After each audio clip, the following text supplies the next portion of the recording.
பெண்களுக்கு நல்ல உபதேசங்கள் செய்ய வேண்டும், பெண்களை எப்படி நடத்த வேண்டும், எப்படி அவர்களுக்கு விஷயங்களை கொடுக்க வேண்டும், அவர்களுக்கு எந்த அளவுக்கு அதிகாரங்கள் வழங்க வேண்டும் என்பது பற்றியுள்ள விளக்கங்களை எல்லாம் ஸல்லல்லாஹு அலைஹி வஸல்லம் சொல்லி தந்திருக்கின்றார்.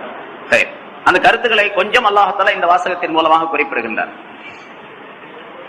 இன்னொரு கருத்தும் இங்கே சொல்லப்படுகின்றது.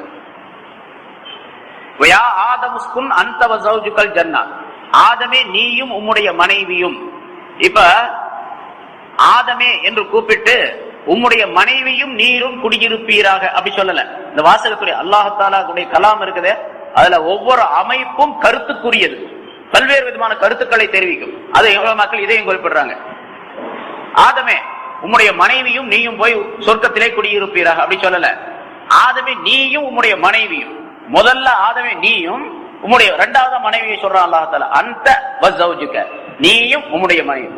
அதுல உலமாக்கள் எழுதுறாங்க, இந்த வாசகத்துக்கு பேரு, அதாவது அந்த அப்படிங்கிறது மத்துவ தொடரப்பட்டது. ஜௌஜுகா என்ற அந்த வார்த்தை, ஜௌஜுகா அப்படிங்கிற வார்த்தை அதை தொடரக்கூடியது.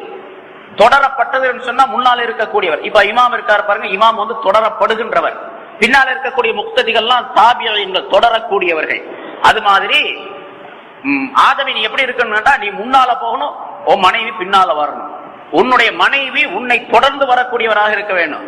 அதாவது மனைவிக்கு நீ வழிகாட்டக்கூடியவராக இருக்க வேண்டும். மனைவியுடைய விஷயங்களை எல்லாம் நீர் எடுத்துக் கொள்ளக்கூடியவராக இருக்க வேண்டும். மனைவியை நீர் பராமரிக்கக்கூடியவராக இருக்க வேண்டும். மனைவியுடைய விஷயம் அனைத்தும் உம்முடைய கையிலே இருக்க வேண்டும் என்பதை அல்லாஹ் தஆலா சொல்லி காட்டுகின்றார். அப்படிங்கிறது அந்த வாசகத்துல விளங்குது. இப்ப முதல்ல ஜௌஜுக அப்படிங்கிற வார்த்தையை முதல்ல சொல்லி, அந்தங்கிற வார்த்தையை இரண்டாவது சொல்லி இருந்தா இப்ப இருக்கிறத விட மோசமா இருக்கும். எல்லா ஆம்பளைங்களும் பொம்பளைக்கு பின்னால போயிட்டே இருப்பாங்க. பெண்களுக்கு பின்னால நீ போகாதே அப்படிங்கறது அல்லாஹ் தஆலா சொல்லி காட்டுறான். மனைவிக்கு பின்னால் நீ போகாத, உனக்கு பின்னால உன் மனைவி வரணும்.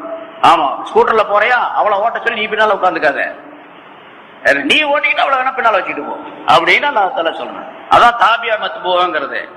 ஸ்கூட்டர் ஓட்டுறாரு ஒருத்தர், அந்த ஓட்டுறவரு தாபியா மத்பூ, பின்னால உட்கார்ந்து இருக்கிறவர் தாபியா அப்படின்னு சொல்லப்படும். அவர் தொடரப்படக்கூடியவர், இவர் தொடருகின்றவர்.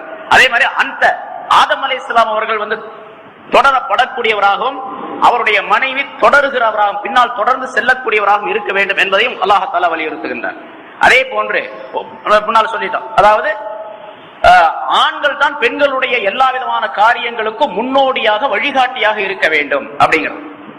சம்பாதிக்கிறீங்க, சம்பாதிக்கிற காசை வச்சு அந்த குடும்பத்துடைய செலவுகளை சரியாக எந்த அளவுக்கு ஒரு மாசத்துக்கு ஒரு குறிப்பிட்ட தொகை நம்ம சம்பாதிக்கிறோம், அந்த குறிப்பிட்ட தொகையில குடும்பத்துடைய விவகாரங்களை எல்லாம் நடத்த வேண்டும் என்பதை கணவன் தான் அதை பராமரிக்க வேண்டுமே தவிர மனைவியுடைய கையில கொடுத்து விட்டு இவர் பின்னால போகக்கூடாது அப்படிங்கறதையும் அல்லாஹ் தஆலா விளக்குகின்றான்.